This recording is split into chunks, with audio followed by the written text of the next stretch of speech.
Olá, tudo bem? Está começando o nosso programa. Felizes, você aí do outro lado, eu espero que esteja tudo em paz. Vamos pensar numa coisa. O que nós estamos ensinando para os nossos filhos? O que os nossos filhos veem em casa? Que modelos nossos filhos, e quando eu digo nossos filhos, não necessariamente os que estão dentro de casa com a gente, estes nem se falam, né? Mas os jovens que nos veem, os jovens que estão olhando, acompanhando o nosso dia a dia, de longe ou de perto, o que eles estão vendo? Será que eles estão acompanhando adultos ávidos por ofender, ávidos por criticar, ávidos por ter opinião para tudo? Já parou para pensar nisso? A gente precisa ter opinião para tudo.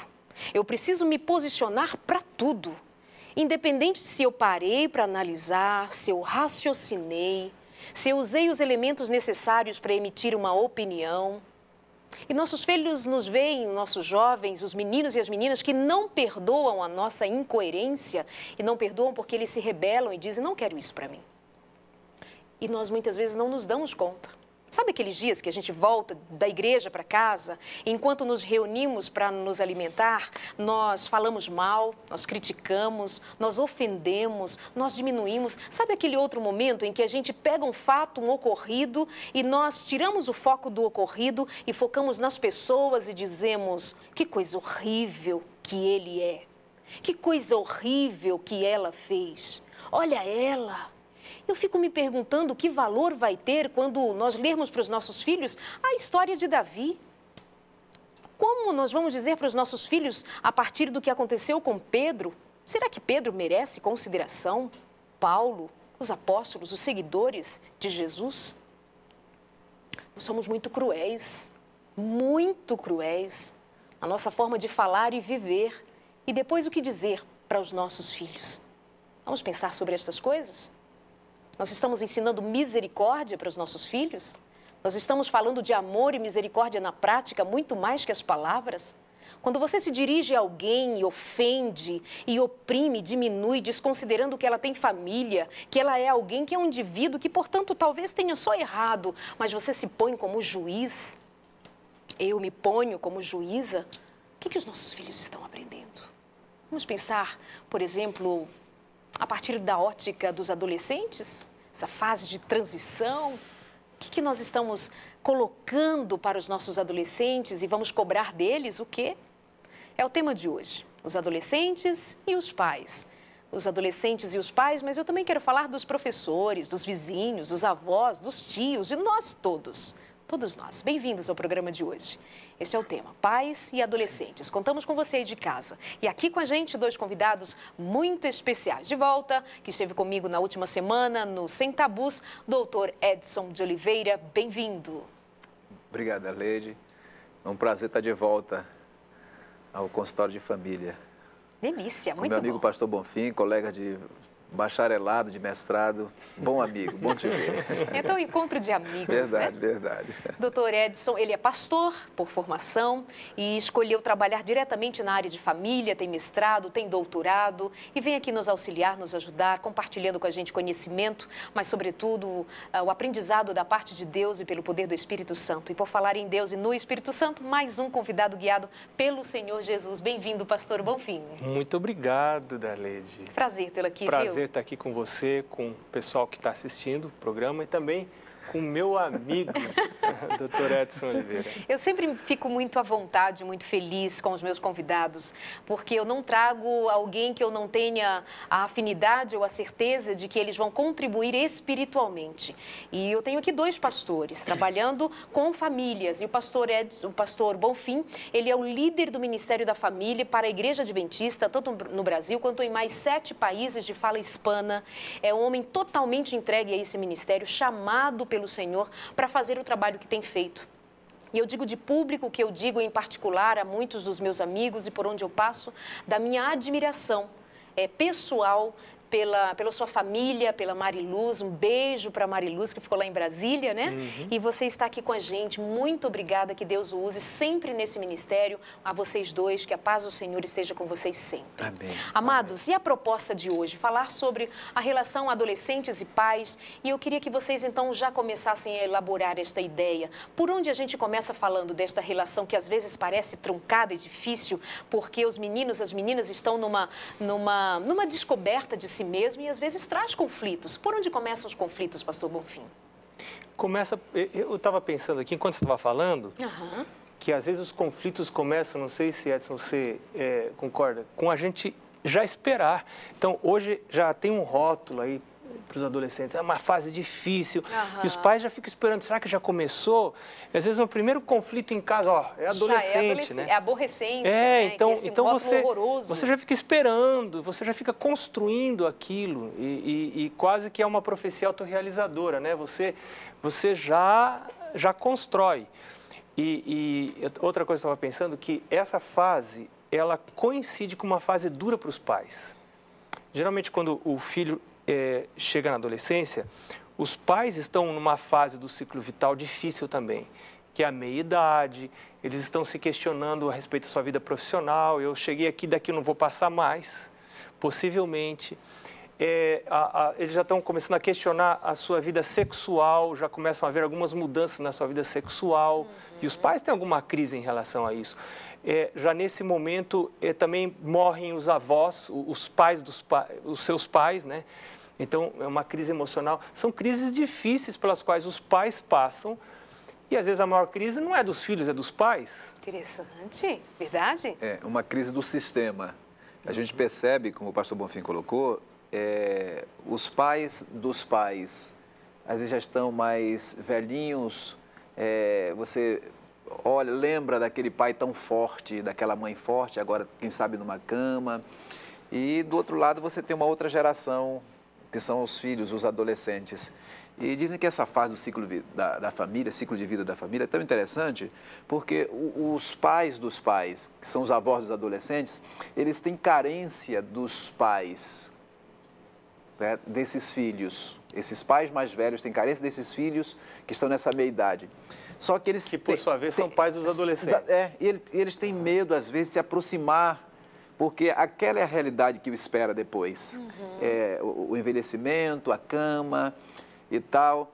E eles se fogem um pouquinho, enquanto que os pais têm muita carência. Meu filho vai chegar, pensam os velhinhos.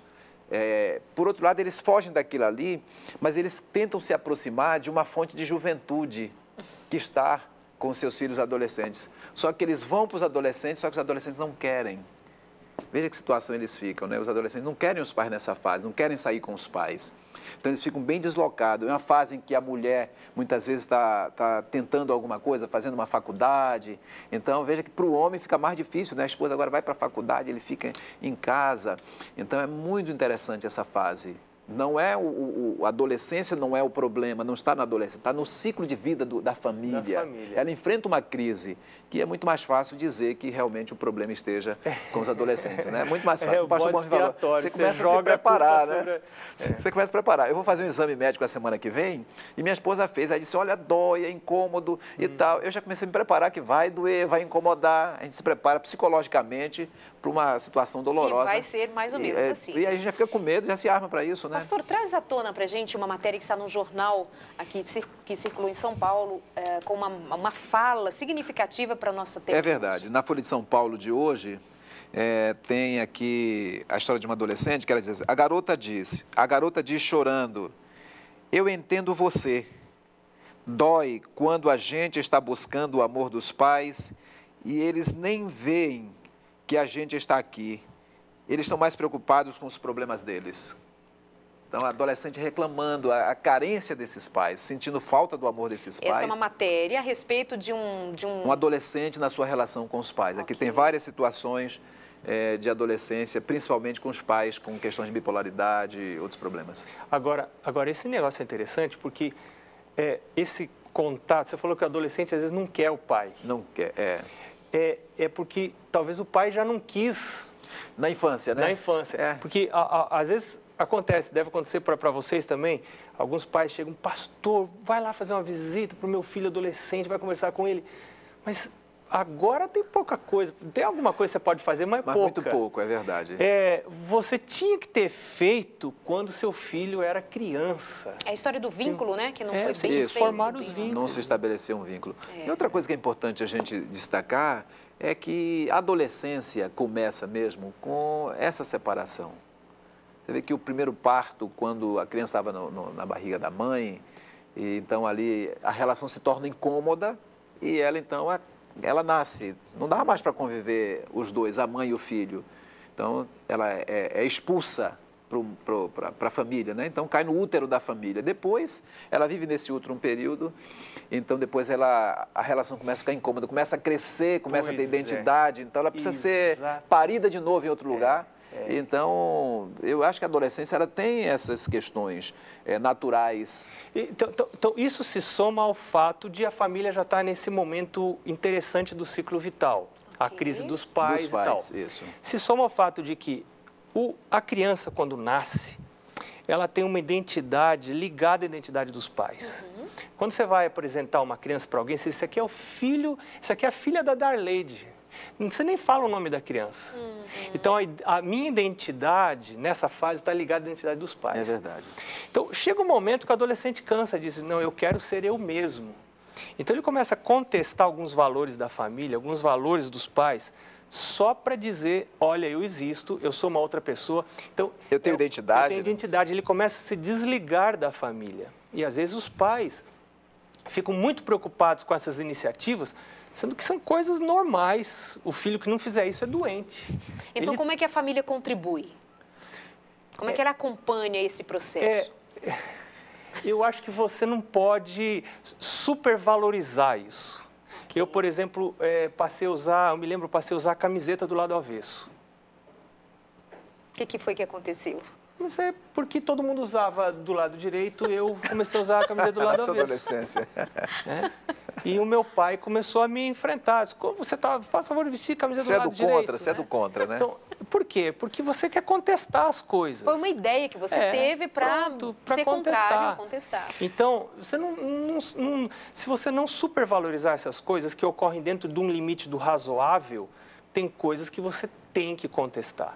Mas tem coisas dentro de um limite razoável que você tem que aceitar como Então, deixa pai. eu ver se vocês aceitam uma situação aqui, trazida por uma mãe. Quer mandar um e-mail para a gente contando da sua história? Faça isso agora ou depois, durante a semana. Fique bem à vontade. Mas se você manda agora, algumas vezes nós vamos selecionar e trazer aqui à tona para a gente considerar. E esta mãe diz assim, eu tenho um filho que se afastou da igreja. O senhor é pastor, o seu pai, pastor, religiosos, e muitas vezes os pais se veem numa situação difícil quando os adolescentes não querem mais igreja. Porque a camiseta no avesso deles é não ir para a igreja dos seus pais. Pode ser. E aí ele diz assim, ele se afastou da igreja aos 14 anos e até hoje não retorna. Toda vez que ele bebe, ele já está então bebendo, vícios, ele me liga ou me envia SMS pedindo para que eu esqueça, porque ele não me considera mais como mãe, isso me faz sofrer muito. Pergunto, que tipo de comportamento é esse? No outro dia, ele está bem, age como se nada tivesse acontecido, obrigada, aguardo uma palavra de conforto. E aí, doutor? Psicanaliticamente, eu diria que quando ele bebe, essa raiva reprimida, ela aflora. Aí ele diz esses desaforos para a mãe. Simbolicamente, eu diria que quando um menino se afasta, fora do afastamento que o pastor Bonfim coloca, que é normal essa luta nesse espaço que chama família, que eu posso contestar, que eu posso testar a minha identidade sem ser rejeitado, porque lá fora eu não posso. Se eu questionar na escola, o pessoal começa a me rejeitar. Mas em casa eu posso. Eu até digo para os pais, eu dou graças a Deus quando filhos começam a fazer isso, porque estão fazendo no tempo certo, no lugar certo, que é em casa. É o fórum. É o fórum onde ele precisa fazer isso. Agora, voltando a essa mãe, simbolicamente eu diria que quando os nossos filhos se afastam muito de Deus, esse afastamento de Deus, na minha opinião, é simbólico. Eles estão se afastando da gente. Muitas vezes, os meus questionamentos com meu pai, com a minha mãe, eu transfiro para Deus. Então, é aquele pai e aquela mãe que, na realidade, nós precisamos, como pais, na medida do possível, sermos uma representação do próprio Deus. E se a gente olhar, na realidade, como Deus nos trata, como Jesus nos trata, ainda que a gente se afaste, mas a gente não encontra motivos para se afastar. Ah, vou me afastar porque Jesus me tratou mal, porque me fez isso. Você não encontra motivos para se afastar. Então, eu acho que os filhos, na adolescência, eles poderiam se afastar, e se afastam realmente, mas deveriam não ter motivos para se afastar, porque aí estaria representando bem a Deus e a Jesus Cristo na relação com os meus filhos. Eu, quando lembro que uma certa feita eu disse para os meus filhos, num dos meus momentos, né, de reflexão, se Jesus me tratasse como eu trato vocês, eu não sei se eu seria um cristão. Porque muitas vezes a gente perde um pouquinho a paciência com os nossos filhos, a gente diz coisas que a gente depois vai raciocinar no que disse, e nós somos os representantes de Deus, do amor de Deus dentro da família, né? E que conforto tem para essa mãe que está num conflito enorme? Sabe, eu fiz isso com minha mãe muitas vezes. O adolescente é cruel, porque entre eles, os adolescentes são muito cruéis, com gozações, com rótulos. E ele não está ligando muito para os sentimentos dos pais, não. Então, quem tem que ser o maduro da história é a mãe e o pai, que são os mais velhos. Então, a gente tem que pedir a Deus assim, uma constância emocional para não se afetar com essas declarações de adolescentes. Lá na vida adulta vão se arrepender e tal. Então, a gente tem que pedir a Deus assim, uma postura de constância, de oração pelos filhos e de fé em Deus que em algum momento eles retornam para o caminho, né? Ensina o teu filho no caminho que deve andar e até quando ele for grande não se desviará dele. Ele pode se desviar do caminho, mas o caminho não se desvia dele. Ele vai ter aquilo, né? Que foi plantado pelo pai e pela mãe. Ainda que ele não seja mais um adolescente, ele esteja agindo dessa maneira com a mãe, onde entra o limite que ela deve pôr entre o sofrimento dela, o afastamento dele e a forma como ele a agride?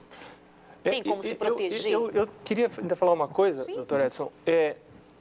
Ela disse que com 14 anos ele saiu da igreja. Se afastou. Ele já tem mais idade, ela não relata aqui, mas eu entendo que ele já tem mais idade. Mas eu acho que aí aconteceu algo interessante. Eu estava contando para você, antes de começar o programa, que eu nunca tive essa chance de sair da igreja. Eu me afastei de Deus, me envolvi com más amizades, alguns amigos meus até foram presos, mas eu nunca tive a chance de sair da igreja. Por quê? Porque eu morava na casa dos meus pais.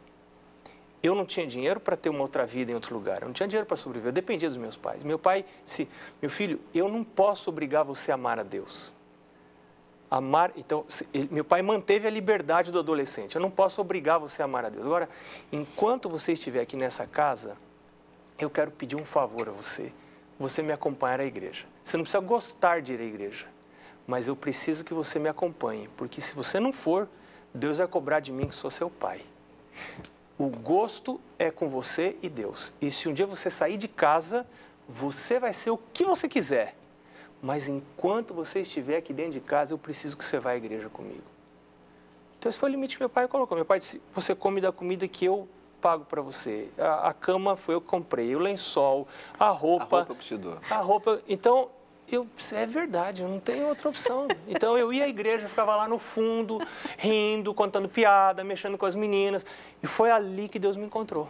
Olha só. Então, eu acho que os pais não devem ter medo dos adolescentes, também não devem agredir o adolescente. Devem mostrar para ele que ele vai ter liberdade de tomar decisões dele no momento correto, mas enquanto ele está dentro de casa, precisa ter regra. Então, eu estranho quando alguém diz assim, meu filho não vai à igreja. Alguma coisa tem que acontecer. Você não pode levar a igreja puxando o cabelo, arrastando, com violência. Jamais, isso não vai funcionar. Mas você também não pode deixar em casa. O que fazer? Você tem que orar. Orar, pedir, Deus, me ajuda. Eu não posso deixar em casa. Também não posso arrastar pelos cabelos. Não posso usar violência, nem gritar, nem ter um olhar feroz. Preciso ser amoroso, como você falou, representar a Jesus. Então, Deus dá para esse pai que dobra o gelo, essa mãe que ora, Deus dá o caminho. E é um caminho diferente para cada filho. Isso é interessante, né? Respeitando as diferenças. Muito bem. Mande o seu e-mail aqui pra gente, vai contando mais histórias, chegando aqui pra gente, vamos dividindo essas experiências. Ainda queremos falar sobre, por exemplo, dar mesada, não dar mesada, o que significa isso, como ajudar o seu filho a entender o mundo das finanças, eu digo com relação aos seus ganhos pessoais, a administração da vida e outros temas mais. Ainda vamos voltar a essa questão da disciplina, porque a dificuldade hoje é justamente qual o limite da disciplina? Porque, assim, os pais ficam muito ausentes e então quer compensar com coisas e trabalha fora e na hora que tem que dar uma ordem ele é contrariado, o que ele faz? Então, assim, ele libera geral porque ele é um pai legal, uma mãe legal. Por falar em pai legal, mãe legal, sabe o que é ser legal mesmo? É ser guiado pelo Espírito Santo. Isso que vem da lei, da parte de Deus. Por exemplo, quero te dar uma dica de leitura hoje, uma delas, hoje eu trouxe várias. O livro é Pais Guiados pelo Espírito. Você pode educar seus filhos como Deus planejou. Essa é a dica número 1. Tenho a outra dica, como ajudar o seu filho a amar Jesus. Essa também é um jeito diferente de conduzir você ao entendimento de como lidar com seus filhos, na apreciação do culto, das coisas espirituais. E essa autora é muito especial, Dona Rabi. Verdade. E tem uma outra autora especial demais, Ellen White. Nós consideramos para você essa literatura de primeira qualidade, Orientações da Criança, da autora Ellen White. Onde você encontra essa literatura de primeira? cpb.com.br, Casa Publicadora Brasileira. Deixa eu dizer para você, até separei aqui, uma coisa que nós pais, muitas vezes ficamos com dozinha de pedir que os nossos filhos que estudaram bastante, que tem lá 11 matérias, 15 matérias, tem que estudar química, física, biologia, inglês, faz natação, os meninos futebol, as meninas fazem balé, é muita coisa, elas têm que saber inglês, francês, espanhol e olha só, pode ser mais. Mas muitas vezes nós nos esquecemos de ensinar o trabalho útil para os nossos filhos, porque afinal de contas, aí eu encontrei aqui alguns textos incríveis. E essa autora, Ellen White, ela disse que quando era criança, a sua mãe lhe dizia para que ela deveria ajudá-la antes de brincar. Tinha que ajudar nos afazeres da casa. E aí ela costumava perguntar para sua mãe, por que sempre devo fazer o trabalho antes de brincar? A mãe respondia, é para educar e treinar a tua mente para o trabalho útil. E, além disso, é para evitar travessuras, ou seja, preencher o tempo. E quando ficares mais velha, me agradecerás por isto. Quando uma das minhas meninas, uma neta, me disse, por que devo eu, vovó, fazer tricô? As vovós é que fazem tricô. Eu lhe respondi. Ellen White respondeu para sua neta, pode me dizer como as vovós aprenderam a tricotar? Ora, elas começaram quando eram meninas. Eu achei tão interessante isso, até pelo humor que essa escritora tem, mas é interessante pensar o que nós queremos que os nossos filhos façam, ou da maneira como eles vivam enquanto adultos, que tal a gente começar a encaminhar enquanto crianças, né? Isso é um negócio maravilhoso, né? Ela me fez lembrar... Eu já parei aqui olhando para ele, que ele estava com um sorriso. O que tem de maravilhoso? Não, você me fez lembrar, minha mãe nos acordava muito cedo. 5 horas da manhã, acordava todos os filhos, era para buscar água, não tinha água encanada em casa, era para varrer o quintal, era para capinar o quintal, alguma coisa, né? Uhum. Eu tinha uns primos em Salvador que dormiam até 11 horas da manhã. E eu disse, meu Deus, aí quem dera se minha mãe fosse igual a minha tia. E ficava torcendo. Aí depois saí de lá, da adolescência, fui para a vida militar e acordava mais cedo ainda, 4h30. Aí quando eu saí de férias, vou chegar em casa, vou acordar às 11, vou matar a minha vontade. Aí percebi que acordava às 5 da manhã e até hoje tenho esse costume de acordar às 5 da manhã, por isso agradeço o que está dito aí, é verdade, viu? Eu estava me lembrando da minha mãe, por isso que eu estava rindo, né? Uhum. Porque lá em casa o trabalho doméstico era trabalho infantil. Hoje se diz, não, criança não pode trabalhar. A gente tinha, assim, que limpar sapatos, tinha que aspirar a casa, tinha que lavar a louça. Eu detestava, como toda criança, adolescente normal. Mas depois que eu começava a lavar a louça, não existia máquina de lavar a louça. Uhum. Eu começava a lavar a louça, eu secava, minha mãe lavava e eu secava. E aí era o momento que a gente conversava. Olha só. E eu dificilmente conversaria com minha mãe fora desse momento, mas ela era obrigada a ficar do lado, porque tinha que trabalhar ali do lado dela. Então a gente conversava. E eu me lembro disso, tenho boas memórias disso. Então, em algumas famílias, o trabalho é castigo. Pois é. Então o filho passa a ver o trabalho como uma coisa ruim. Em outras famílias, o trabalho é companheirismo. Pais e filhos trabalhando juntos, momentos agradáveis. Então a gente deve tornar o trabalho em momentos agradáveis, de companheirismo, de ligação, de fortalecimento dos vínculos, né? Não, vai trabalhar lá, você, eu vou para lá. Não, vamos juntos, lavar o carro juntos, vem me ajudar. Interessante. No outro texto, ela fala que algumas crianças se hospedavam na casa dela e alguns diziam assim, mamãe não quer que eu lave a minha roupa. E eu dizia, bem, quer que façamos isso para vocês e lhes cobremos $0,5? Então, vocês estão querendo que nós lavemos a roupa de vocês, então vão ter que pagar $0,5. Certinho. E mais pela hospedagem, vai ficar caro. Oh, não, diziam as crianças, mamãe não quer pagar nem um pouco mais por mim. Bem, então dizia eu, então você pode levantar-se de manhã e fazer isso você mesma. Vai fazer o seu café da manhã, vai preparar o seu café da manhã. Deus nunca, ela fala, Deus nunca determinou que você, criança, você adolescente, fosse servido pelos seus pais. Em vez de sua mãe se levantar e preparar o desjejum de manhã enquanto você está na cama, você que deveria dizer, mamãe, papai, fiquem mais um pouquinho, eu vou levantar e vou ajudá-los preparando o café da manhã. Gente... Isso não é errado. Não é errado. Isso é Mas correto. nós mães, vamos confessar que nós mães ou os pais, vocês falem por vocês, às vezes nós nos sentimos culpadas. Ai, pobrezinho, não, eu tenho que levantar, fazer o café da manhã, eu tenho que entregar roupinho, sapato, tudo passado, tudo bonitinho. É meu filhinho, ai, que dozinho, que denguinho. E a gente está causando prejuízo para si mesmo. A gente imagina que isso é amor, né? Outras vezes, porque nós pais trabalhamos muito na infância, alguns de nós trabalhamos muito cedo, né?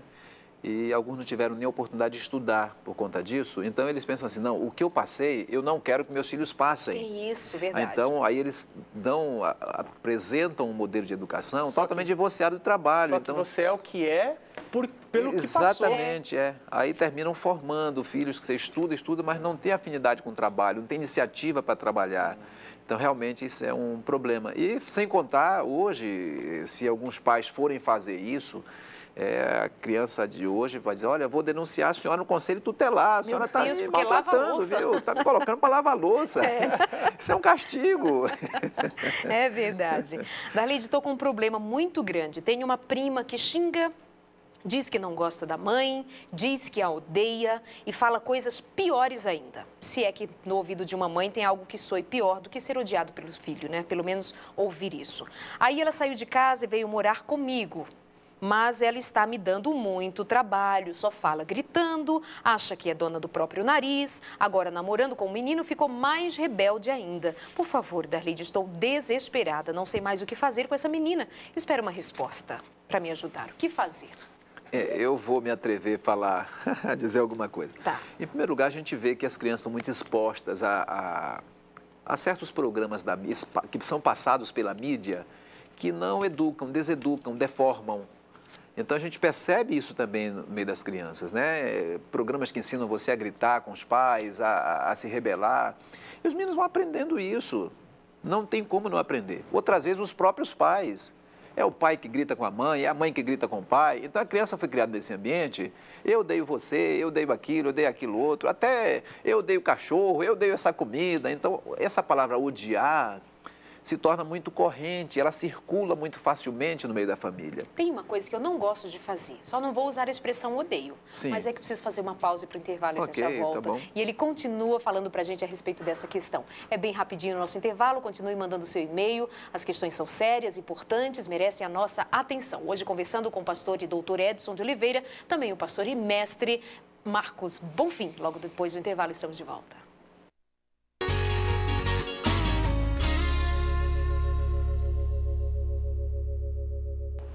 Hora de mandar abraços para os amigos queridos, nos acompanhando, o pastor Éber, lá em Rolim de Moura. Muito obrigada pelo contato, pelo carinho. Quero mandar abraço ainda para Lilena, de Juiz de Fora, acompanhando o nosso programa. Um abraço para você, Lilena. A Zezé Goebel, de Juiz de Fora, também. Muito bom falar com você hoje. Um beijo, muito obrigada pelo carinho.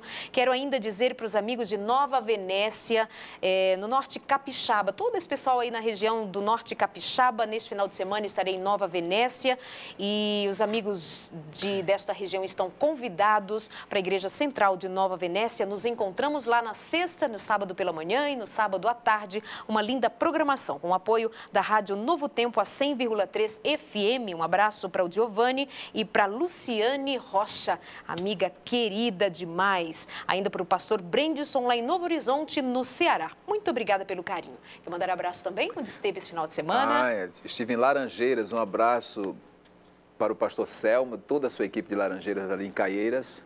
Um abraço pessoal de Caruaru. O pessoal de Caruaru é maravilhoso, viu? Querido. Um abraço para minha família, para minha esposa, para meus filhos, minhas noras, netos. Não, pastor, mas vamos minhas irmãs também. Vamos combinar, assim, ó. Quando você fala para sua esposa, fala ali, manda um, sabe, olho no olho. Você olhou para o pastor, Bonfim. Eu já sou casado. Mas é verdade, obrigado pelo tempo, viu? Um abraço para você, para Leia, para os meus filhos, Herbert, Wesley, Guto.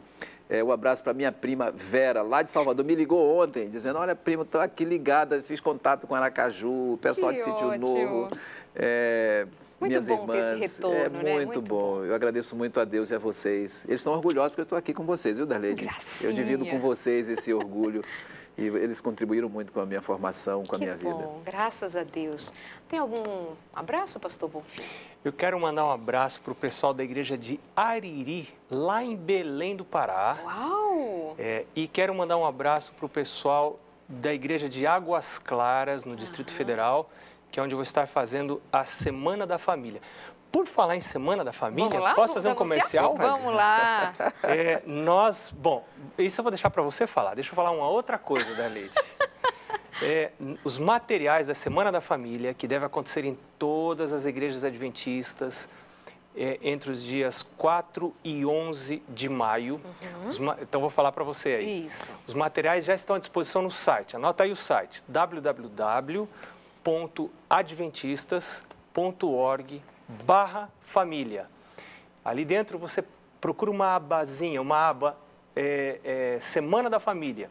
E ali você vai ter os materiais para baixar. Você vai ter o sermonário, logo em poucos dias você vai ter os PowerPoints. Você que é líder de Ministério da Família vai poder baixar os materiais, preparar-se. Você vai ter orientações também para realizar a Semana da Família na sua igreja. E quando acontece a Semana da Família? 4 a 11 de maio. Ok, de 4 a 11 de maio, em todas as igrejas adventistas, você tem uma programação toda especial para sua família. E na Novo Tempo também, nós estaremos exibindo aqui durante toda a semana uma série de sermões, de estudos a partir da Palavra de Deus, exclusivamente da Palavra de Deus, com relação respeito à família. Vai falar sobre namorados, vai falar sobre o casamento, sobre divórcio, sobre como manter os vínculos, a harmonia em casa, antes, durante o casamento, e você não pode perder, de 4 a 11 de maio, e quem vai estar ministrando para a gente, dividindo o pão da vida, é o pastor Marcos Bonfim, com a participação de cantores como Melissa Barcelo, Robson Fonseca, Oséias Reis, Vanessa Reis e tantos outros aqui, Dida, participando com a gente da Semana da Família. E toda a apresentação do programa é com Darleide Alves. Ficou boa essa apresentação, ficou boa. Amados, então vamos continuar. Deixa eu só lembrar, no dia 19 e 20 agora do mês de abril, 19 e 20, estarei na igreja do Boqueirão, em Curitiba, sexta-noite, sábado pela manhã, sábado à tarde, e ainda um grupo muito especial aqui da Novo Tempo. Estamos tentando fazer uma caravana ali para a igreja do Boqueirão, em Curitiba, 19 e 20 deste mês. Todos estão muito convidados. Um beijo. Vamos continuando. A Bruna participando com a gente, a Bruna Mariana, ligadinha no programa, mandando um abraço para sua mãe, dizendo que o programa está muito bom. Tatiane Boy, mandando um abraço para o pastor Marcos Bonfim, ela é de Parauapebas, no Pará, e para mim também, obrigado. Pastor, eu vou dividir com você um abraço, obrigado, tá bom? Lá de Parauapebas. Um abraço para a Tati. Ótimo. A Vera, enfim, tanta gente boa, já mandamos alguns abraços, daqui a pouquinho a gente volta. Ficamos naquela questão, uma menina que saiu da casa dos seus pais, revoltada, xinga a mãe, diz coisas horríveis para a mãe, foi para a casa de uma prima. Na casa da prima não está se comportando, está namorando. E aí, antes de sair para o intervalo, você estava ali traçando um caminho sobre essa questão. Foi. A preocupação é que realmente são os pais quem devem estabelecer os limites. Não são os filhos, são os pais. Esses limites devem ser estabelecidos desde cedo. É comum você encontrar pais brincando. Um dia desse eu estava no ônibus e a criança batia no rosto da mãe e a mãe fingia chorar e o pai morria de rir. E cada vez ela batia mais forte no rosto da mãe. Eu fiquei assim incomodado com aquela cena, porque sei que aquilo ali vai se transformar em desrespeito. Um leão. Leão. Então, muitas vezes, os pais criam esse ambiente dentro de casa e os filhos se tornam vítimas desse. São vítimas. Exato. Eles começam a reproduzir esse comportamento que foi aprendido desde cedo, na infância. Incentivado. Então, é muito importante os pais saberem que, com todo carinho, a mamãe que nos procura, mas busque ajuda, deve buscar ajuda. Se você não está conseguindo sozinha, busque ajuda. Eu me pergunto, onde é que está o seu esposo? Será que essa irmã tem o esposo perto dela? Ou se não tem, buscar na rede familiar, é um tio, é um avô, alguém que possa se aproximar de você para te ajudar. Porque senão a coisa tende realmente a complicar. Essa menina já saiu de casa. Eu estou lembrando, você está falando, eu estou lembrando, há vários anos atrás, não tanto assim, eu escutei uma palestra do Dr. Belisário Marques. E ao final ficou um monte de gente ao redor dele para fazer perguntas. Eu me lembro de uma mãe que chegou perto dele e disse: doutor, a minha filha tem um hábito horrível, ela costuma se jogar ao chão, ficar chorando e gritando. Por que ela faz isso? Ele olhou bem nos olhos dela e disse: porque você deixa. Simples assim. Que você deixa. É de pequenino que se torce pepino. É verdade, é lá que começam. Então, deixa eu jogar mais uma situação aqui. Minha filha sempre foi muito meiga comigo, cantava na igreja, mas se afastou da igreja. Só quer ficar na internet, jogando joguinhos japoneses. E do nada se transformou. Não posso falar com ela, que ela já me vem com pedras nas mãos. Estou me tratando de depressão por causa disso. Sabe, Darleide, dói demais vê-la assim. Não estou sabendo como devo agir. Me ajudem. E aí? Quem mora na casa de quem? A filha mora na casa da mãe. Quem sustenta quem? Pois Isso é muito importante saber, aí nesse caso, né? Quem sustenta quem? Quem mora na casa de quem? Quem paga essa internet? Quem que paga essa internet? Quem que paga a comida? Quem que paga a luz? Né? Eu tenho filhas jovens morando em casa hoje, mas eu não quero que elas participem do pagamento das coisas da casa. Eu quero pagar as coisas, porque elas estão na nossa casa.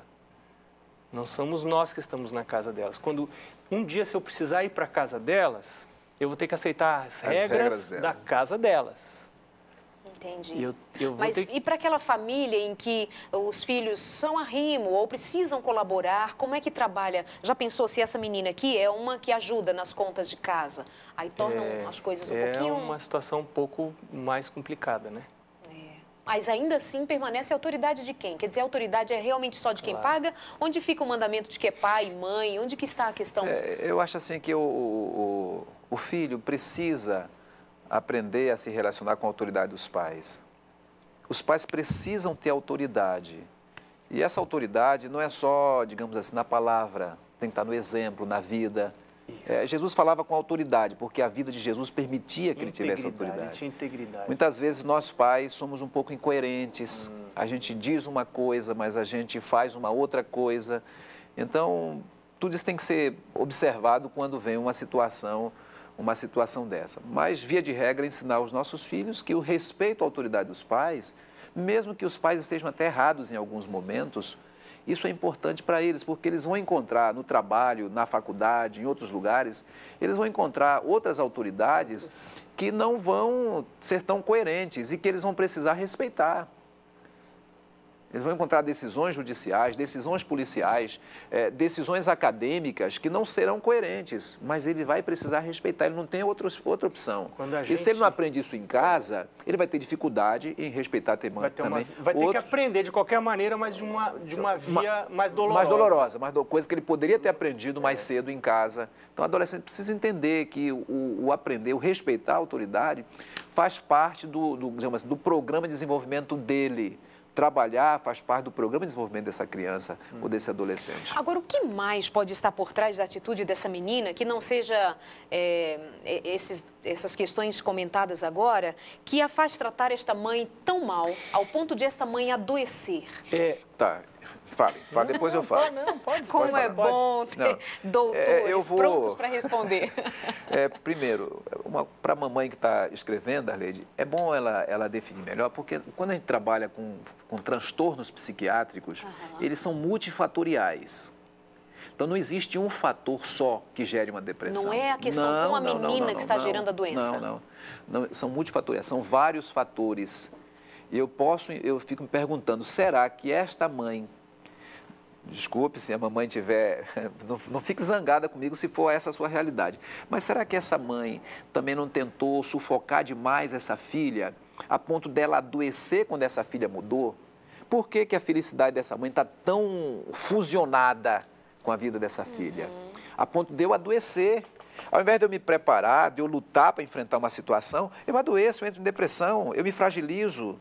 Aí a minha filha do outro lado, ela fica com pena de mim. Ai, meu Deus, o que é que eu estou fazendo com a minha mãe? Então, veja, aí começa a haver uma situação confusa, culpa. Então, eu acho que não é por aí. Se a mamãe está com depressão, pode ser que existam outros fatores que levaram a essa depressão. Mais uma vez, a gente não sabe se essa mãe foi separada, sofreu a separação desse esposo.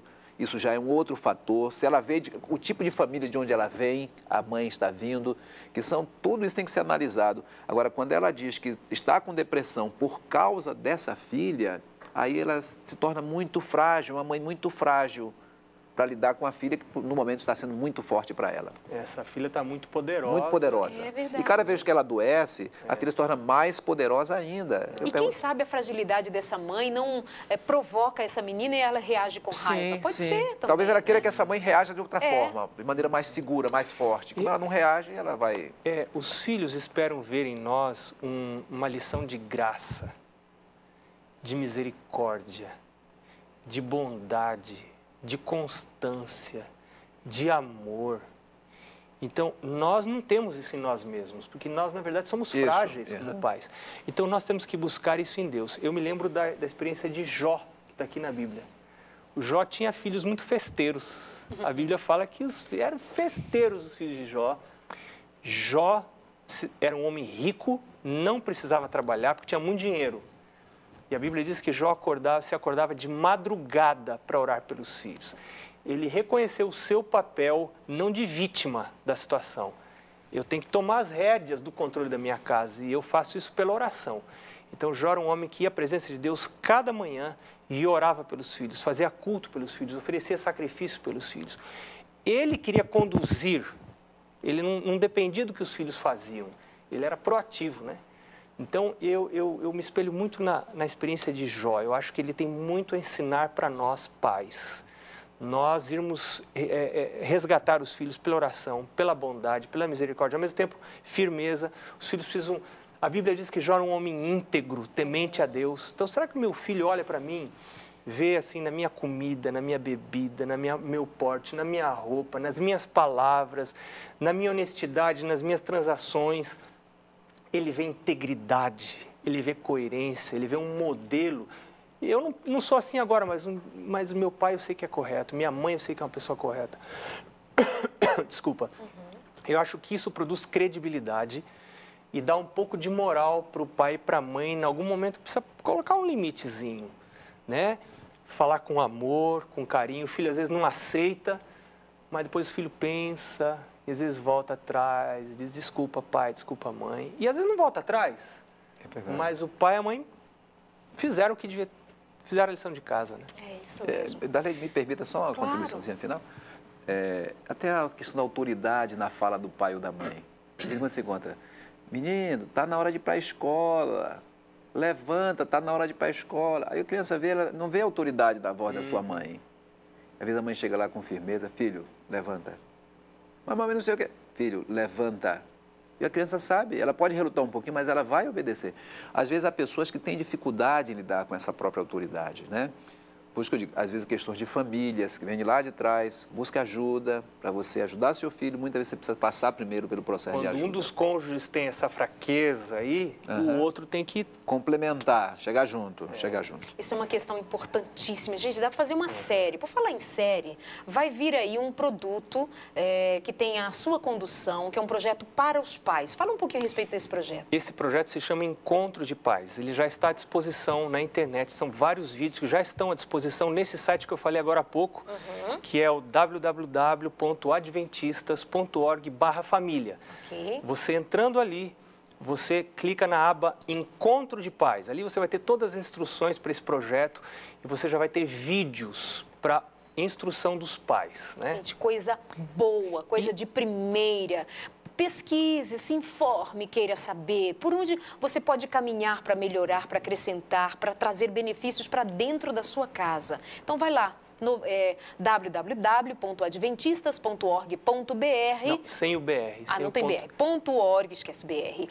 .org/família. Igual você ir lá pesquisar, encontrar alguma coisa que te é muito preciosa, vai lá, bem de presente para você. Só uma curiosidade, Adelaide. Claro. A entrevistada, porque nós temos em espanhol e em português. Ok. A entrevistada para a parte hispana, para o próximo ano, será a autora desse livro que você mostrou aí, Dona Rabenik. Ok. É uma americana. Como ajudar seu filho a amar Jesus. É impressionante o que essa mulher fala. Ela será entrevistada do Encontro de Pais 2014. Ok, já estamos fazendo propaganda para o que virá.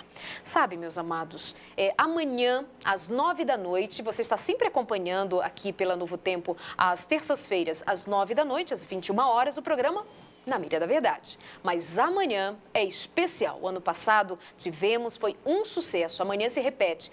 Todos na mira, sabe? Os principais pastores, os principais homens da Bíblia que trabalham aqui com a gente na Novo Tempo, tem programas aqui na Novo Tempo, estarão amanhã reunidos no mesmo programa, todos na Mira da Verdade. Você não pode perder, a partir das 9 da noite. Se não me engano, umas 3 horas de programa, no mínimo. É isso mesmo, 3 horas de programa ao vivo aqui para você. Não perde. Meus amados, tem aqui várias histórias chegando, inclusive o complemento daquele caso que nós conversamos sobre ele, do menino que saiu da igreja aos 14 anos, etc. Nós ficamos nos perguntando, tem pai? O pai estava presente? Essa mãe já nos escreveu agora. Como é bom o programa ao vivo por isso, né? Ela diz, Darleide, quero agradecer porque responderam ao meu contato. Meu filho, além de se afastar da igreja, também foi embora de casa. Ele já não está mais dentro de casa.